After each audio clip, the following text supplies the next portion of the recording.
Bom dia, amigos, bom dia, irmãos.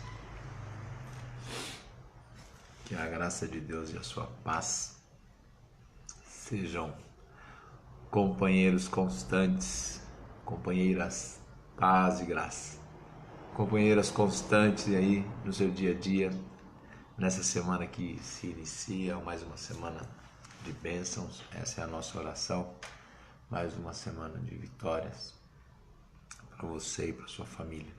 Sim, Deus te abençoe. Chegamos na segunda-feira, 14 de maio, e continuamos alegres, porque até aqui o Senhor nos tem sustentado.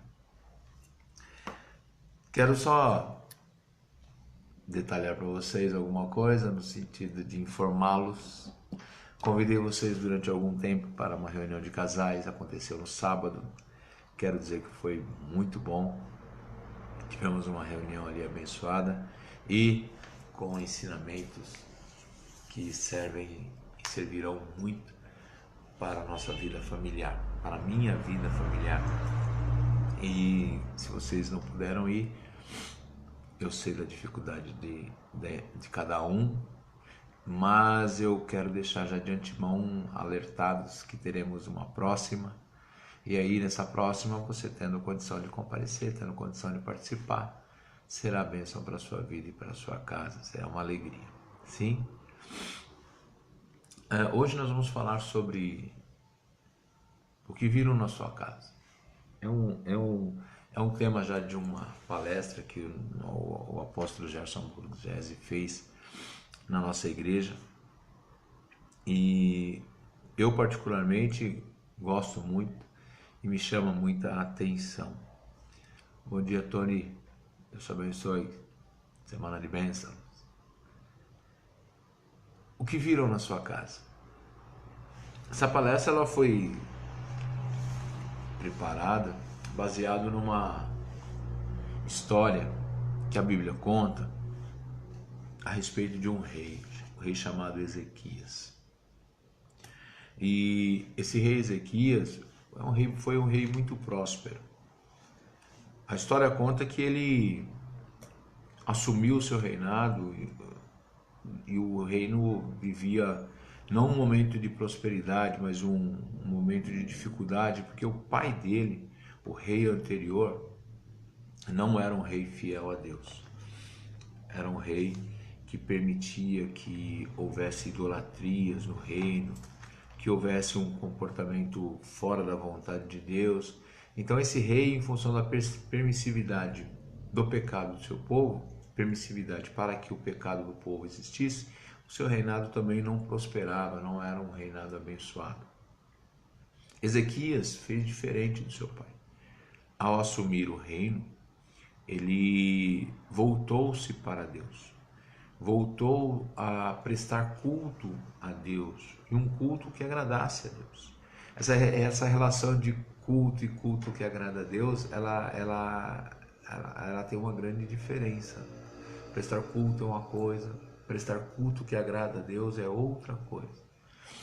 Muitas vezes na nossa própria vida nós falamos que, olha, nós estamos fazendo a vontade de Deus. Eu estou diante da vontade de Deus, eu sou servo de Deus. Mas são, de fato, as nossas atitudes e aquilo que falamos e aquilo que vivemos que mostra se realmente estamos diante de Deus e fazendo a vontade de Deus, ou se simplesmente nos confortamos acreditando que estaríamos fazendo a vontade de Deus. No caso de Ezequias, era claro a diferença de governo. Um governo que agradava a Deus e um governo que vivia as idolatrias, vivia lá com os pecados do povo e isso sendo aceito com normalidade. Ezequias então toma conta do reino e aí o reino começa a prosperar. A vida de Ezequias, por ele ter entregue a vida ao Senhor, por ele ter decidido que no reinado dele seria restabelecido o culto a Deus e que o povo agora seguiria um rumo diferente no sentido de caminhar pela vontade de Deus, Ele foi um rei muito próspero, ele conseguiu muitas vitórias. Ele teve enfrentamentos extremamente importantes e difíceis de serem vencidos. Mas Deus era com ele. Deus honrava Ezequias porque Ezequias era fiel. Ezequias era um rei fiel a Deus. Chega próximo do final da vida, Ezequias adoece. Ezequias adoece e recebe a palavra profética de que ele morreria. Estava doente. E aí ele ora ao Senhor, pedindo que o Senhor interceder, que o Senhor realizasse na vida dele um milagre. E Deus, diante da vida de Ezequias, diante da forma como Ezequias viveu, Deus age com um milagre e determina então que ele teria mais um tempo, mais um período para que ele pudesse viver, para que ele pudesse ainda usufruir do seu reinado, cuidar do povo e continuar a louvar a Deus. Então, isso ficou como sendo um dos milagres mais importantes na vida de Ezequias. Tiveram outros, né? Tiveram outros. Numa das passagens, o Senhor volta ao sol em 10 graus, proporcionando um milagre ali para dar confirmação daquilo que Deus tinha para fazer na vida de Ezequias. Mas a nossa parte hoje, ela vai um pouco mais à frente na vida de Ezequias, que quando a história de Ezequias é conhecida por todos, que todos ao redor, todos os outros reinos, viam a prosperidade de Ezequias, via a prosperidade do povo de Ezequias. E em determinado momento, a Babilônia, que não era um povo amigo, manda para Ezequias um grupo de pessoas para entregarem a Ezequias um presente. Prestem atenção, tá? A intenção daqueles homens era entregar um presente a Ezequias, porque Ezequias tinha se recuperado da sua doença, tinha se recuperado da sua saúde, e chegou aquele grupo lá entregando presente para Ezequias. Mas Ezequias, ao receber o pessoal, fica alegre, fica feliz. Aí o pessoal questiona ele: olha, qual é o segredo da sua vitória? Qual é o segredo de você ter um reino tão próspero? Mostre-nos. Ezequias abriu toda a sua casa. A Bíblia fala que Ezequias abriu toda a sua casa e mostrou todos os seus tesouros, e mostrou todos os quartos, e mostrou todas as dependências, e mostrou toda a casa de armas, mostrou todas as suas estratégias de guerra, mostrou tudo. Abriu a casa de uma tal forma que aqueles homens não ficaram sem ter conhecimento de nada. Aí o profeta chega, fica sabendo disso, o profeta Isaías, e pergunta para ele: Ezequias, o que foi que viram na sua casa? E lá em Isaías 39, no versículo 4, ele disse assim: viram tudo quanto há em minha casa, coisa nenhuma há nos meus tesouros que eu deixasse de lhes mostrar. Um pouco mais abaixo no texto a gente vai ver que Isaías profetiza na vida dele que ele seria, que a terra dele seria invadida, que a terra dele seria tomada e que o povo passaria por necessidade, que o povo sofreria por causa dessa atitude de ter aberto a casa e entregue todas as informações que eram necessárias para o rei da Babilônia. Para nós fica um aprendizado. Ezequias não fez isso e a Bíblia não trata disso por soberba, entendeu? Ele é soberba, vaidoso, então ele resolveu mostrar tudo. Olha o que eu tenho, como muita gente faz aí no nosso dia a dia, né? Olha o que eu tenho, olha o que eu tenho, o que eu conquistei, mas por sentido de vaidade. O sentimento é de soberba. Ezequias foi dizendo assim, aí dentro do meu ponto de vista, inocente, inocente. E ele acreditou realmente que aquelas pessoas estavam ali com um propósito muito bom de alegria, de compartilhamento, em função das suas conquistas e da sua saúde ter melhorado. Fica atento, quem é que tem entrado na sua casa? Quem é que você tem aberto as portas da sua casa, colocado dentro da sua casa, mostrado todas as suas particularidades, mostrado tudo que você tem, mostrado detalhes da sua vida? Nós temos às vezes um péssimo hábito de ficar comentando com as pessoas nossos sonhos, projetos, nossos pensamentos. Muitas vezes a gente tem hábito de falar dos nossos relacionamentos, nosso relacionamento familiar com os filhos, relacionamento marido, mulher, mulher e filhos, pai e filhos. E eu não vou te dizer, jamais eu te diria que seria um problema, porque nisso tudo a pessoa que está te ouvindo pode tomar uma atitude contra você no sentido espiritual, de olho gordo, porque tudo isso, quem está debaixo da graça de Deus está repreendido e não pega. Mas é uma porta aberta para que aquele coração, o coração da outra pessoa, esteja assim, com o coração maldoso, com o coração maquinando o mal contra você. E aí veja bem que eu estou falando da pessoa, não estou falando de uma coisa espiritual. Só maquinar o mal contra você. A Bíblia aconselha que nós sejamos sensatos. Aconselha que nós compartilhemos nossos sonhos, sim, mas que nós tenhamos o cuidado de compartilhar com quem sonha com a gente, com quem tem a mesma visão, com quem tem o mesmo entendimento, com quem tem lá a mesma busca, entendeu?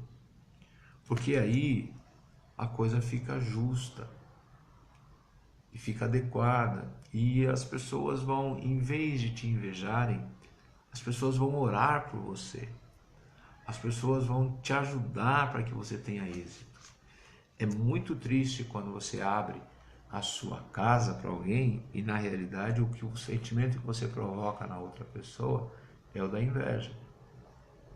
Mas não é por sua causa, é por causa dela. Mas para você isso não é bom. Para você isso não é bom. Pode trazer problemas lá na frente. Só um exemplo bem simples assim. Um invejoso vai falar bem ou mal de você? Pensa aí. Um invejoso vai falar bem ou mal de você? Pensou? Acredito que você tenha pensado que ele vai falar mal de você. E esse falar mal de você pode te trazer transtornos lá na frente. Porque você vai ter mais um trabalho de mostrar com a tua vida que aquilo era uma mentira, que aquilo era produto de uma inveja. O reinado de Ezequias terminou e posteriormente se cumpriu a profecia de Isaías, onde o reino foi atacado pelos babilônios, que foi aquele povo que foi lá e olhou tudo, e conheceu tudo, e percebeu tudo. E cumpriu sua profecia e o reino sofreu. Que você nessa manhã, que eu nessa manhã, nós tenhamos isso como uma lição. E um cuidado de com quem conversamos, com quem compartilhamos nossos sonhos, com quem trazemos para dentro da nossa casa, para quem nós mostramos aquilo que para nós são as nossas riquezas. Que nós tenhamos o cuidado de nos aconselhar com pessoas que sejam idôneas e preparadas para serem nossos conselheiros. E aí eu tenho certeza que nós não viveremos o resultado que Ezequias viveu, que o reino de Ezequias viveu posterior lá. Nós estaremos preservados e debaixo da graça, porque se Deus nos ensina e nos orienta que os nossos conselheiros têm que serem pessoas idôneas e preparadas, é porque se assim o fizermos, teremos êxito, teremos prosperidade, estaremos guardados pela própria orientação de Deus. Sim? Essa é a nossa palavra de hoje. Vamos orar? Senhor Deus e Pai, nós te agradecemos, ó Deus, por mais este dia, te agradecemos pela oportunidade de compartilhar com nossos irmãos a respeito de algo tão importante, ó Pai, que é a nossa casa. A nossa casa representada não só, Senhor, pela estrutura física das paredes, do lugar, mas, Senhor, a nossa casa pensando na estrutura do nosso coração, das nossas vontades, dos nossos quereres. Senhor, ensina-nos, ó Deus, a sermos, ó Deus, pessoas que sejam obedientes ao Teu ensinamento. E que nós possamos, então, Senhor, ter o Teu Espírito Santo como nosso maior conselheiro. Senhor, ensina-nos, Senhor, e nos dá a inteligência para, Senhor, percebermos, ó Deus, aqueles que se aproximam de nós e são, ó Deus, dotados de sentimentos contrários, como a inveja. Mas, ó Deus bendito, nos dá, Senhor, a cada dia sabedoria. É a Tua palavra que diz que, se quisermos sabedoria, que deveríamos então pedir. Então dá-nos, ó Deus, sabedoria, sabedoria que venha do alto, para, Senhor, nesta terra e diante das pessoas, vivermos a plenitude da Tua presença, vivermos, ó Deus, a plenitude da prosperidade que o Senhor nos promete, vivermos a plenitude da alegria que o Senhor também nos promete, vivermos, Senhor, a plenitude da Tua presença. Dá-nos a Tua graça, dá-nos, ó Pai, mais uma vez eu te peço, entendimento e sabedoria. Senhor, dá-nos uma semana de vitória, dá-nos uma semana abençoada. Cuida, Senhor, de nós, cuida, Senhor, da nossa casa, cuida, Senhor, do nosso trabalho, as pessoas que estão envolvidas conosco, cuida, Senhor, dos nossos amigos, dos nossos vizinhos. Senhor Jesus, que nós possamos chegar na próxima semana, iniciar glorificando o Teu nome, porque o Senhor realizou grandes coisas em nossas vidas. Obrigado por tudo, em nome do Senhor Jesus. Amém. Sim? Deixa eu te dizer uma coisa. Eu estou fazendo esses vídeos semanais, nossos devocionais aí de segunda-feira, e pelo Facebook ao vivo. E sem edição, do mesmo jeito, tá lá no canal do YouTube. Estou fazendo pelo Facebook, estou também no YouTube. Quem quiser assistir ou quem quiser compartilhar pelo YouTube, tá lá no William Leal FV. William Leal FV, Fonte de Vida. Sim? Compartilhe os vídeos. Se tem sido bênção para a sua vida, como tem sido bênção para a minha vida, é importante que nós façamos que seja bênção também para a vida de outras pessoas, que é o nosso maior intuito, que é o nosso maior desejo, fazer com que a palavra de Deus, aquilo que Deus nos ensina, de forma simples, mas que seja uma semente de vitória para a vida das pessoas. Sim?